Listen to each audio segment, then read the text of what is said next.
नमस्कार मित्रों, स्वागत है आपका ज्ञान गंगा आयुर्वेद क्लासेस में। आज हम लोग एंडोक्राइन ग्लैंड्स के अंतर्गत हम लोग पिट्यूटरी ग्लैंड के बारे में पढ़ेंगे।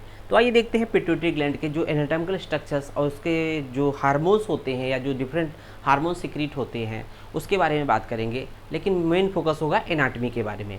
तो आइए देखते हैं पिट्यूटरी ग्लैंड। तो पिट्यूटरी ग्लैंड की जब बात करते हैं तो सिलेबस में हम लोग का जो है ये सिलेबस में पिट्यूटरी ग्लैंड के नाम से है, लेकिन अगर बुक में अगर इस पर्टिकुलर पिट्यूटरी ग्लैंड को अगर हम ढूंढें इंडेक्स में देखेंगे तो पिट्यूटरी ग्लैंड का नाम गायब होता है। लेकिन ये किस नाम से वर्णित है तो हम लोग देखेंगे ये दूसरा नाम होता है हाइपोफाइसिस सेरेब्राई। जैसा कि देख रहे हैं हम लोग लिखा है पिट्यूटरी ग्लैंड या हाइपोफाइसिस सेरेब्राई। जो बुक में हम लोग जब सिलेबस में इंडेक्स में देखते हैं बुक के इंडेक्स में तो कहीं ना कहीं हाइपोफाइसिस सेरेब्राई के नाम से वर्णित है, तो यहाँ पर पिट्यूटरी ग्लैंड के नाम से आपको नहीं मिलेगा, लेकिन हम लोग को सिलेबस में पिट्यूटरी ग्लैंड के नाम से वर्णित है। तो आइए देखते हैं पिट्यूटरी ग्लैंड अर्थात एक एंडोक्राइन ग्लैंड होता है। जैसा कि देख रहे हैं इंट्रोडक्शन में देखेंगे, सबसे पहले इंट्रोडक्शन देखते हैं। आल्सो नोन एज, तो पिट्यूटरी ग्लैंड को अगर दूसरा नाम क्या बोलेंगे, also known as hypophysis cerebri. तो हाइपोफाइसिस सेरेब्राई नाम दिया जाता है क्योंकि सेरेब्राई अर्थात सेरेब्रल हेमिस्फीयर्स के बिलोंग करता है, सेरेब्रल हेमिस्फीयर के आसपास होता है, हाइपोफाइसिस सेरेब्राई कहते हैं। Pituitary gland is a part of endocrine system. तो हम लोग देखते हैं जब इंडोक्राइन सिस्टम की बात करते हैं तो इंडोक्राइन ग्लैंड्स में उसका एक पार्ट होता है, पिट्यूटरी ग्लैंड भी होता है। It is a small endocrine gland, तो बहुत ही छोटी सी होती है। अगर सही मायने में कहें स्मॉल क्या, स्मॉलेस्ट इंडोक्राइन ग्लैंड होती है। It is a small endocrine gland. It is its main function, इसका जो मेन फंक्शन होता है to secrete hormone into the blood.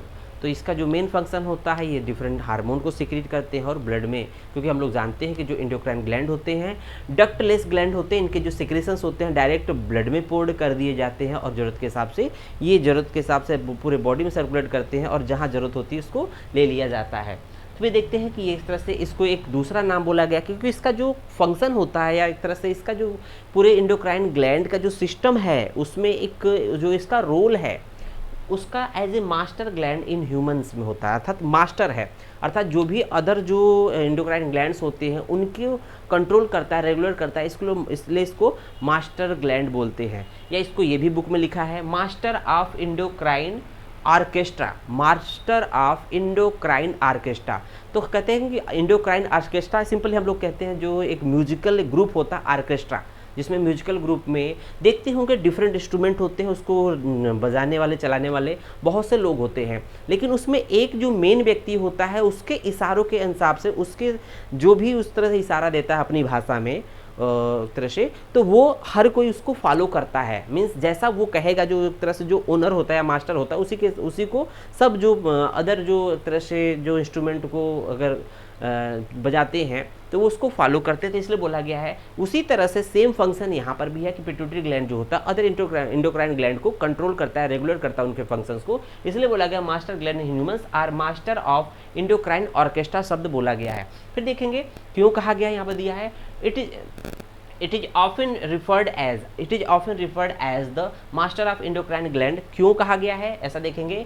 It is not only secrete its own hormone, सिर्फ ये अपना हार्मोन ही secrete नहीं करता, but also it controls almost all other endocrine glands, लगभग सभी अदर इंडोक्राइन ग्लैंड्स को कंट्रोल करता है, such as thyroid adrenal gland और अदर इंडोक्राइन ग्लैंड है जिनकी एक्टिविटी को, क्रियाकलाप को ये कंट्रोल करता है, इसलिए इसको मास्टर ऑफ इंडोक्राइन ग्लैंड कहते हैं, मास्टर ग्लैंड इन ह्यूमंस बोलते हैं।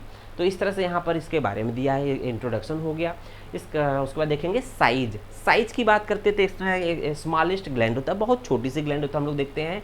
साइज देखेंगे मटर के दाने के समान होती, पी शेप्ड, यहाँ एक टर्म आएगा पी शेप्ड, मटर के दाने के समान। तो समझ सकते हैं कि मटर का दाना बहुत ही बारीक होता है उसको हम लोग, लेकिन अगर उसको हम डायग्राम बनाएंगे तो बहुत छोटा हो जाएगा। तो मटर के दाने की हम लोग बात करते थे कुछ इतना बड़ा होगा, बट इतना बड़ा जो साइज होगा समझ में नहीं आता, तो इसको हम लोग इसको जूम कर लिए तो कहीं ना कहीं ये पिट्यूटरी ग्लैंड का स्ट्रक्चर्स बन गया। ये है आपका पिट्यूटरी ग्लैंड। एक तरह से इसका जो ये वाला पार्ट होता है इसमें एक तरह से एंटीरियर पार्ट होता है, ये पोस्टीरियर पार्ट होता है, ये एक तरह से इंटरमीडिएट एरिया होता है, इंटरमीडिएट पार्ट होता है। इसके 3 पार्ट्स होते हैं, एंटीरियर पार्ट होता है, पोस्टीरियर पार्ट और बीच में इंटरमीडिएट एरिया होता है। इन तीनों या दोनों के अलग अलग हार्मोन सिक्रीट होते हैं। एंटीरियर पार्ट से कुछ हार्मोन्स रिलीज होते हैं, सिक्रीट होते हैं, कुछ पोस्टीरियर पार्ट से हार्मोन सिक्रीट होते हैं। इनका दोनों का अलग अलग फंक्शंस होता है। साथ ही साथ देखेंगे यहाँ पर जो तरह से ग्लैंड होता है, इसका एक इनफंडिबुलर स्टेम होता है। तो कहते हैं एक तरह से जस्ट लाइक ए फ्रूट है, और जस्ट लाइक ए फ्रूट है और उसका एक स्टेम है। तो इसको हम कुछ इस तरह से दिखा सकते हैं कि ये एक तरह से पिट्यूटरी ग्लैंड है और इस पिट्यूटरी ग्लैंड के ये स्टेम है। हालांकि स्टेम कुछ इस तरह से बाइफर्केट हो रहे हैं, ऊपर आके ये बाइफर्केट हो जाएंगे कुछ इस तरह से। स्टेम क्या होते हैं, 2 भागों में विभक्त हो जाते हैं, लेकिन यहाँ पर सिंगल एक तरह से दिखाया गया। ये पिट्यूटरी ग्लैंड, इसी को हम लोग दिखाएंगे, समझाएंगे। तो यहाँ पर देख रहे होंगे कि यहाँ पर ये है इनफंडिबुलर स्टेम बोलते हैं इस स्ट्रक्चर्स को, और यहाँ पर देखेंगे कि ये मीडियम इमिनेंस होता है। यहाँ पर जो स्ट्रक्चर्स होता है, यहाँ पर एक्चुअली थर्ड वेंट्रिकल का रिसेस होता है। Third ventricle, infundibular recess of third ventricle, इसके just above infundibular recess of third ventricle. हम लोग को पता है कि थर्ड वेंट्रिकल पर्टिकुलर 4 ब्रेन के डायनसेफलाइन के बीच की कैविटी होती है। तो जो थर्ड वेंट्रिकल होता है 4 ब्रेन का जो एक तरह से या तो जिसको हम कहते हैं प्रोजेंसेफलान, सिंपली 4 ब्रेन को हम लोग प्रोजेंसेफलान कहते हैं। प्रोजेंसेफलान में हम लोग देखते हैं कि जो उसका डायनसेफलान होता है, तो डायनसेफलान में थर्ड वेंट्रिकल इसकी कैविटी होती है, और उसके जो अदर ऑर्गन होते हैं, थैलमस, हाइपोथैलमस, एपिथैलमस, सब थैलमस, एपिथैलमस, इस तरह से मेटाथैलमस, ये स्ट्रक्चर्स इसके चारों तरफ होंगे। तो यहाँ बोला गया है कि यहाँ जो स्ट्रक्चर्स बोलेंगे कि लोकेशन की बात करेंगे, इसी के साइड में at the base of brain just below the hypothalamus, ऐसा बोला गया है। तो यहाँ पर देख रहे होंगे साइज क्या होता है, मटर के दाने के समान होता है। इसको हम लोग जूम कर दिए, ये पिट्यूटरी ग्लैंड हो गया। फिर इसका कलर की बात कर, रेडिश ग्रे कलर होता है। तो जो कलर होता है रेडिश लेते हुए थोड़ा सा भूरा होता है, रेडिश ग्रे कलर होता है। वेट की बात करते हैं तो इसका वजन मात्र 500 मिलीग्राम होता है। कितना होता है, मात्र 500 मिलीग्राम होता है। तो समझ सकते हैं कितना छोटा होता है, मटर के दाने के समान होता है। वेट मात्र 1 ग्राम भी नहीं है, एक तरह से एक ग्राम भी नहीं है, हाफ ग्राम बोलेंगे, क्योंकि 500 मिलीग्राम है तो हाफ ग्राम या 500 मिलीग्राम बोल सकते हैं। आइए देखते हैं इसके लोकेशन के बारे में। सबसे ज़्यादा इंपॉर्टेंट पॉइंट है इसके लोकेशन से रिलेटेड जो पॉइंट्स होते हैं। तो देखेंगे लोकेशन की बात करें at the base of brain. तो यहाँ देख रहे होंगे हम लोगों ने एक तरह से कौन सा सेक्शन ले लिया है, ये सेक्शन है मिड सजाइटल या मीडियन सेक्शन लिया है। तो यहाँ पर इस तरह से कट कर दिया है, और यहाँ पर बेस ऑफ ब्रेन है, बेस ऑफ ब्रेन। तो देखेंगे base of brain just below the hypothalamus. हम लोगों ने कहा था कि इस रीजन में कौन से स्ट्रक्चर्स होते हैं, हाइपोथैलमस होते हैं। इस रीजन में आपके हाइपोथैलमस हैं, यहाँ पर हाइपोथैलमस, इसके ऊपर जो है थैलमस है, उसके ऊपर थैलमस, उसके नीचे हाइपोथैलमस है, ठीक है, और इन दोनों के बीच में सब थैलमस होते हैं। तो यहाँ पर हाइपोथैलमस, हाइपोथैलमस के just below, at the base of brain just below the hypothalamus, behind the bridge of nose. तो यहाँ पर कह रहा है बिहाइंड द, लेबल बता रहा है कि जो ब्रिज ऑफ नोज, ये जो पार्ट होता है इसको बोलते हैं ब्रिज ऑफ नोज। यहाँ से लेकर यहाँ तक जो एरिया होता है, ये लेंथ होता है, इसको बोलते हैं ब्रिज ऑफ नोज। एक्चुअली जो दोनों नेजल बोन होते हैं राइट लेफ्ट साइड दोनों मिलती हैं तो ये बनाती है ब्रिज। ब्रिज मतलब एक तरह से पुल बनाती है। ब्रिज ऑफ नोज, इसको डॉर्सम ऑफ नोज भी कहते हैं, लेकिन यहाँ से लेकर यहाँ तक इसको बोलते टिप ऑफ नोज, ये होता है एक तरह से यहाँ से लेकर यहाँ तक जो लेंथ होता है उसको बोलते हैं ब्रिज ऑफ नोज। तो उसके लेवल पे, अगर इसके ब्रिज ऑफ नोज के लेवल पे अंदर की तरफ जाएंगे तो ये लेवल लगभग देखेंगे ब्रिज ऑफ नोज यहाँ से लेकर यहाँ तक हो गया, कट मिटा दिया। और इसके लेवल पे देखेंगे तो यहाँ पर एक तरह से हाइपोथैलमस के बिलो ये स्ट्रक्चर्स होती है पिट्यूटरी ग्लैंड की। तो यहाँ पर देखेंगे डॉर्सम ऑफ नोज, यहाँ पर कुछ बताया गया। तो यहाँ पर देखेंगे at the base of brain, तो हम लोग को बेस ऑफ ब्रेन के बारे में देखना पड़ेगा, अर्थात जो स्कल बोन होता है उसके बेस के बारे में देखते हैं। स्कल को जब हम लोग रिमूव करते हैं, स्कल को रिमूव करते तो ये जो अगर यहाँ से हम लोग कट करके रिमूव कर दे तो उसको वॉल्ट ऑफ स्कल बोलते हैं। जो बचा हुआ पार्ट, ये वाला पार्ट जिसपे ब्रेन पड़ा हुआ होता है, ये वाला पार्ट जो नीचे का पार्ट है, इसको बोलते हैं बेस ऑफ ब्रेन। तो हम लोगों ने ये एक तरह से सुपीरियर व्यू दिखाया है बेस ऑफ ब्रेन का। इसमें 3 क्रेनियल फोसा होते हैं। बेस ऑफ ब्रेन पे 3 क्रेनियल फोसा होते हैं। कौन कौन से? एक तरह से 3 cranial fossa, anterior cranial fossa, middle cranial fossa और पोस्टीरियर क्रेनियल फोसा। तो यहाँ देख रहे होंगे ये जो स्ट्रक्चर्स है ये आगे की तरफ है, क्योंकि यहाँ पर क्या है, नाक है, यहाँ पर नोज है और यहाँ पर थोड़े से बाल हैं, ठीक है। तो ये एंटीरियर एस्पेक्ट हो गया। तो ये जो रीजन देख रहे होंगे, ये रीजन पूरा पूरा एंटीरियर क्रेनियल फोसा है नोज के साइड में। और देख रहे होंगे बटरफ्लाई शेप में जो एक बोन होता है स्फिनोइड बोन होता है।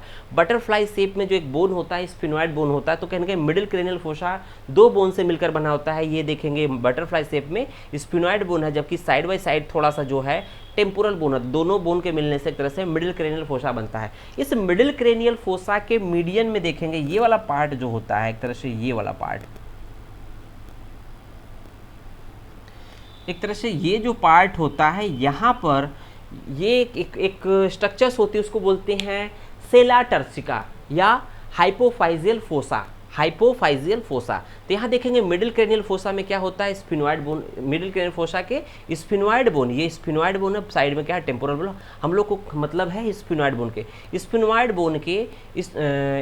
बोन के हाइपोफाइजियल फोसा में, स्फिनोइड बोन के हाइपोफाइजियल फोसा में। तो यहाँ पर होता है हाइपोफाइजियल फोसा। तो ये होता है हाइपोफाइजियल फोसा, या उसका दूसरा नाम है सेला टर्सिका। हाइपोफाइजिया और सेला टर्सिका में मटर के दाने के समान यहाँ पर एक पिट्यूटरी ग्लैंड पड़ी होती है, जिसको हम लोग यहाँ पर दिखाने की कोशिश कर रहे हैं। तो यहाँ पर देखेंगे सेम उसी पैटर्न में यहाँ पर हम लोगों ने मीडियन सेक्शन ले लिया, और ये बेस ऑफ ब्रेन पे ये कौन सा जो कैविटी है इसको बोलते हैं हाइपोफाइजियल फोसा या सेला टर्सिका। यहाँ पर एक छोटी सी मटर के दाने के समान पिट्यूटरी ग्लैंड होती है, इसको हम लोग और जूम करके दिखाए हैं। तो ये जो कैविटी है, ये कैविटी है उसको बोलते हैं सेला टर्सिका। जो कैविटी बन रही है सेला टर्सिका या हाइपोफाइजियल फोसा।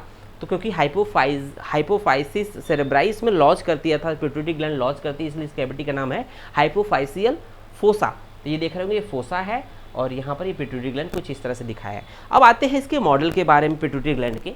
तो पिट्यूटरी ग्लैंड को समझते हैं कि किस तरह से हम लोगों ने एक स्ट्रक्चर्स देखा था कि वहाँ पर मेनिंजेस की बात किया था। तो वहाँ कहा था कि सबसे आउटर मोस्ट लेयर क्या होती है, ड्यूरामेटर होता है। ड्यूरामेटर के दो लेयर देखा था ब्रेन में, एक तो इंडोस्टील लेयर होता है जो कि आउटर मोस्ट लेयर होता है, एक होता है मेनिंजियल लेयर जो कि अरेक्नोइड पायमेटर के साथ होता है। तो यहाँ पर देखेंगे हम लोगों ने जब मॉडल की बात किया था तो ये स्ट्रक्चर्स देख रहे होंगे, ये जो स्ट्रक्चर्स होता है ये इसको बोलते हैं फॉक्स सेरेब्राई। तो फॉक्स सेरेब्राई जो ऊपर की तरफ राइट एंड लेफ्ट पार्ट में सेरेब्रल हेमिस्फीयर को सेपरेट करता है। ये जो टेंट लाइक स्ट्रक्चर देख रहे होंगे, टेंट लाइक स्ट्रक्चर ये जिसको पकड़े हैं हम, इसको बोलते हैं टेंटोरियम सेरेबेलाई। टेंटोरियम सेरेबेलाई, तो क्योंकि इसके जस्ट बिलो पीछे साइड में सेरिबेलम होता है, इसके जस्ट बिलो साइड में सेरिबेलम होता है। इसको ये जो स्ट्रक्चर्स देख रहे होंगे ये फॉक्स सेरेबेलाई जो कि सेरिबेलम पोस्टीरियर साइड में होता है। इसके जो दो हेमिस्फीयर होते हैं, एक राइट लोब और लेफ्ट लोब दोनों साइड में पड़े होते हैं। और आगे की तरफ बिल्कुल एक देखेंगे, ये बिल्कुल ये तो पीछे की तरफ है, ये आगे की तरफ एक स्ट्रक्चर्स है। ये जो आगे की तरफ एक स्ट्रक्चर्स है, ये पीछे वाला पार्ट है, ये पीछे वाला पार्ट है क्योंकि यहाँ सेरिबेलम पाया जाता है। यहाँ आगे की तरफ एक स्ट्रक्चर होता है दैट इज कॉल्ड डायफ्राग्मा सेली। तो यहाँ पर डायफ्राग्मा सेली को हम लोग कैसे समझेंगे कि पिट्यूटरी ग्लैंड किस तरह से होती है। तो यहाँ पर देखेंगे ये जो हाइपोफाइसियल सेरेब्राई है, हाइपोफाइसियल फोसा है या सेला टर्सिका, एक तरह से एक मेम्ब्रेन से कवर होती है। जो कैविटी है उस पर एक मेम्ब्रेन होती है इस तरह से, और ये मेम्ब्रेन के बीच से इसका जो पिट्यूटरी ग्लैंड का ये अगर स्टेम है तो ये अंदर की तरफ आता है और इस तरह से लटका रहता है। तो ये एक तरह से डायफ्राग्मा सेली बोलते हैं। एक तरह से ड्यूरामेटर का ये एक तरह से फोल्ड है। इस वीडियो में आप जाएंगे फोल्ड्स ऑफ ड्यूरामेटर में जाएंगे तो वहाँ वीडियो में मिल जाएगा इसका एक्सप्लेनेशन किस तरह से। तो यहाँ पर देखेंगे ये है डायफ्राग्मा सेली, इसका स्टाक ऊपर की तरफ रहता है और नीचे की तरफ ये कुछ इस तरह से नीचे की तरफ जो कैविटी होती है, नीचे की तरफ कैविटी है कौन सी, डायफ्राग्मा तरह से सेला टर्सिका उसमें लॉज करती है। ऊपर तरह से मेम्ब्रेन कौन सा है या फिर ड्यूरामेटर होता है, उसको हम बोलते हैं डायफ्राग्मा सेली। उसमें एक ओपनिंग होती है, नीचे की तरफ जा रहा है। तो ये देख रहे होंगे यहाँ पर इसके स्टेम होते हैं। यहाँ पर अगर बात करें तो यहाँ पर एक मेम्ब्रेन होती है इस लेवल पे,